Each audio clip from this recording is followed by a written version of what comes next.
कि दुनिया के लोगों को हमारे जमीन के नीचे जो चीजें हैं वो तो दिखाई देती है, लेकिन जमीन के ऊपर जो बसे हमारे गरीब गुरुआ लोग, वो उनको कभी नहीं दिखाई दिया। झारखंड के खनिज संपदाओं को उनको दिल्ली में बैठ के दिखाई देता है।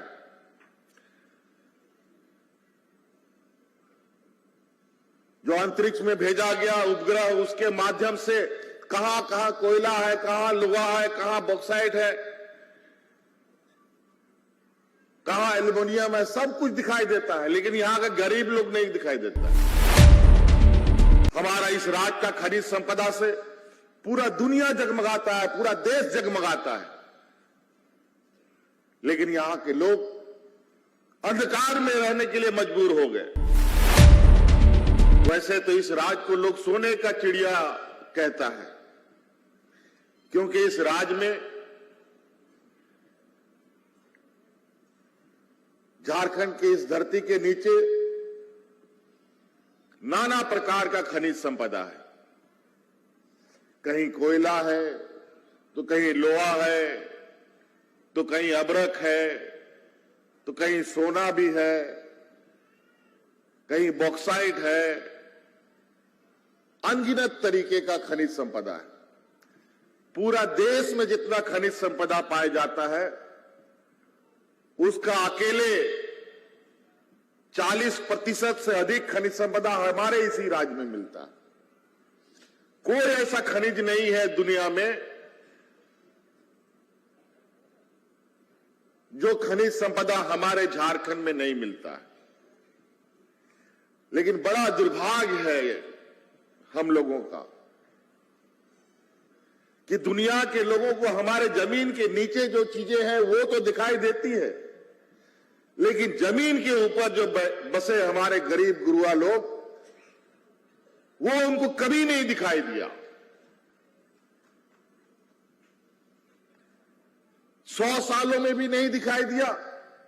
और हमारे पूर्वज, हमारे आदरणीय दिसोम गुरु शिबू सोरेन जी ने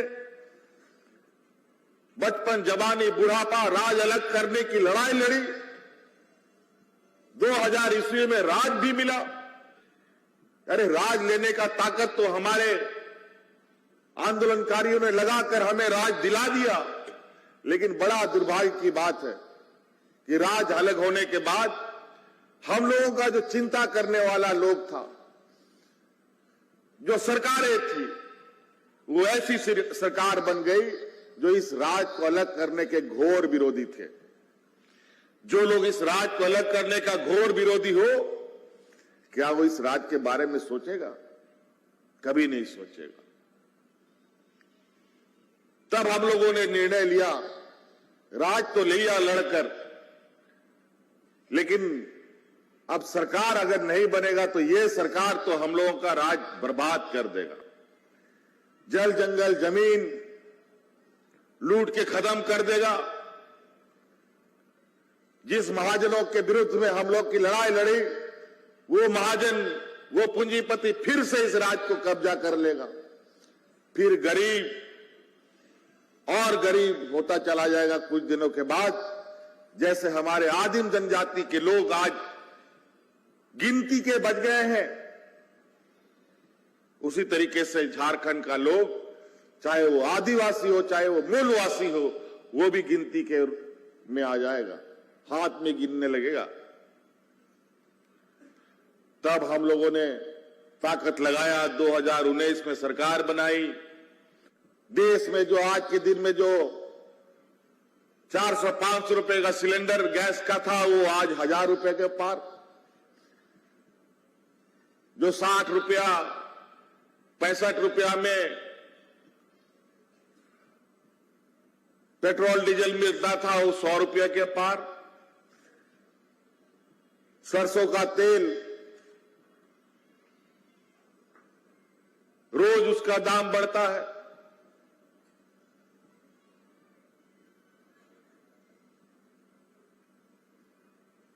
एक समय आपको याद होगा, हाट बाजार में जो दुकानदार था, दुकानदार साहब है, नमक जो होता है ना, नमक को लोग दुकान के अंदर नहीं रखता था, बाहर ही रख के छोड़ देता था। लेकिन महंगाई की मार इस तरीके से बढ़ी है कि आज कौन सा दुकानदार है जो अपना नमक बाहर रख करके छोड़ के जाता है। आज नमक भी महंगा हो गया। धीरे धीरे गरीबों के थाली से पहले चावल गायब, दाल गायब, धीरे धीरे थाली भी गायब।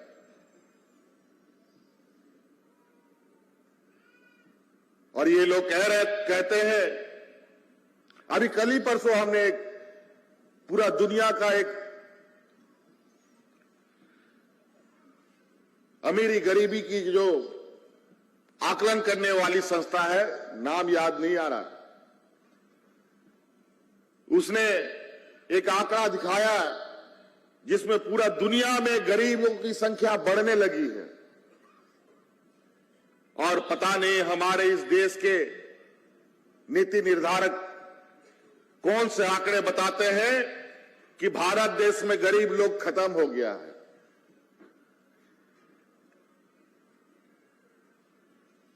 नहीं के बराबर है अब गरीब लोग, वो भी कुछ दिन के बाद खत्म हो जाएगा। हमको समझ में नहीं आता है कि ये लोग कौन सा चश्मा से देश को देखता है भाई।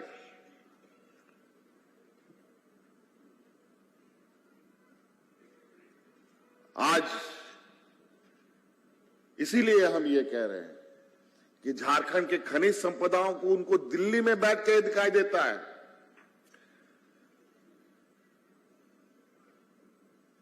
जो अंतरिक्ष में भेजा गया उपग्रह, उसके माध्यम से कहां कहां कोयला है, कहां लोहा है, कहां बॉक्साइट है, कहां एल्युमिनियम है, सब कुछ दिखाई देता है। लेकिन यहां का गरीब लोग नहीं दिखाई देता है, दूरबीन से भी इनको नहीं दिखाई देता है। हमारा इस राज्य का खनिज संपदा से पूरा दुनिया जगमगाता है, पूरा देश जगमगाता है। लेकिन यहां के लोग अंधकार में रहने के लिए मजबूर हो गए। और आज जहां हम लोगों ने गरीबों की एक सूची बनाई थी लोगों को आवाज देने के लिए, वो हम लोगों ने लगभग 8 लाख लोगों को चिन्हित किया था, जिसमें से कुछ पैसा केंद्र सरकार देती थी, कुछ पैसा राज्य सरकार देती थी। कुल मिलाकर के 1,30,000 रुपया का आवास पहले गरीब लोग को मिलता था। उस आवास का नाम पहले इंदिरा आवास हुआ करता था, लेकिन वर्तमान केंद्र की सरकार ने उसको नाम बदल करके प्रधानमंत्री आवास कर दिया है। ये लोग अपना नाम बदलने में बहुत माहिर है। बनाएगा कोई, मुहर लगाएंगे हम अपना, यही इनका काम है।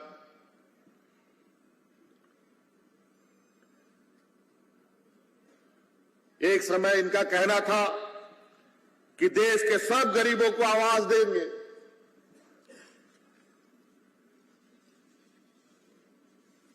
अब कहते हैं सबको हम आवाज दे दिए। लेकिन जब हम अपने इस राज्य के 8 लाख लोगों का आवास की सूची लेकर के दिल्ली गए, तो वहां मंत्री बोलता है आपके यहां 8 लाख गरीब नहीं है, आपके राज्य में मात्र 4 लाख गरीब लोग हैं।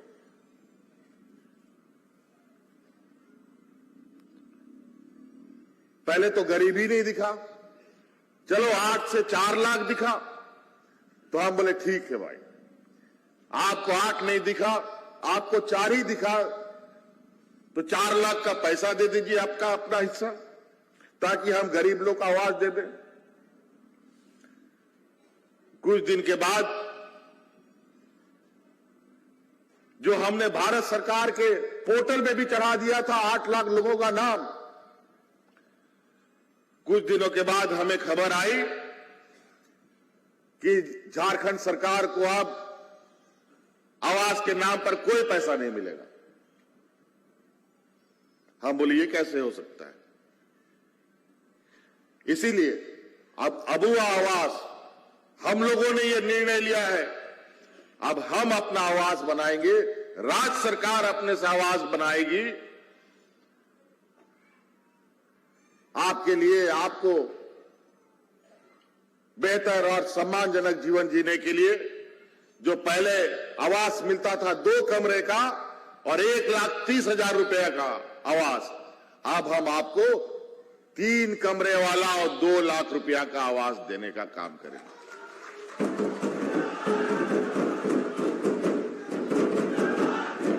और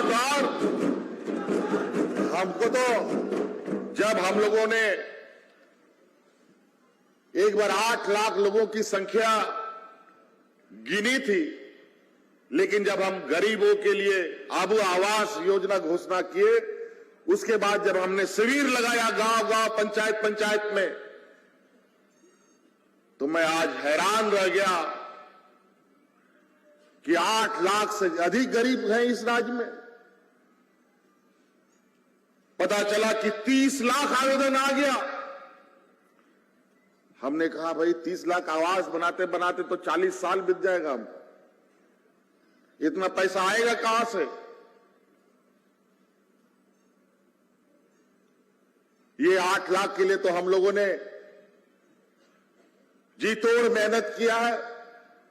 उसके लिए हम लोगों ने पैसे भी बचाए, लगभग 15,000 करोड़ रुपया इसमें लगना है, उससे अधिक लगेगा थोड़ा बहुत,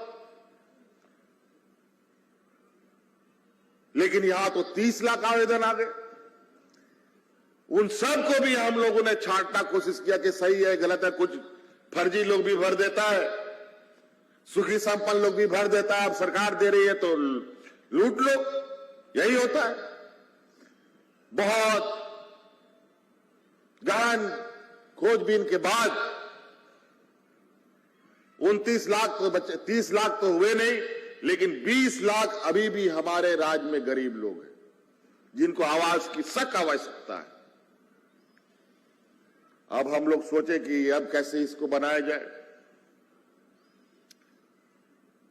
8 लाख लोगों की तैयारी तो हमने कर ली, लेकिन 20 लाख लोगों का क्या करेंगे? अब हमने कहा कि इस 20 लाख को भी देंगे, भले 1 साल नहीं, 2 साल नहीं। इसका गणना जब हमने किया तो 2027 तक सभी गरीबों को, 20 लाख गरीबों को आवास दे देंगे।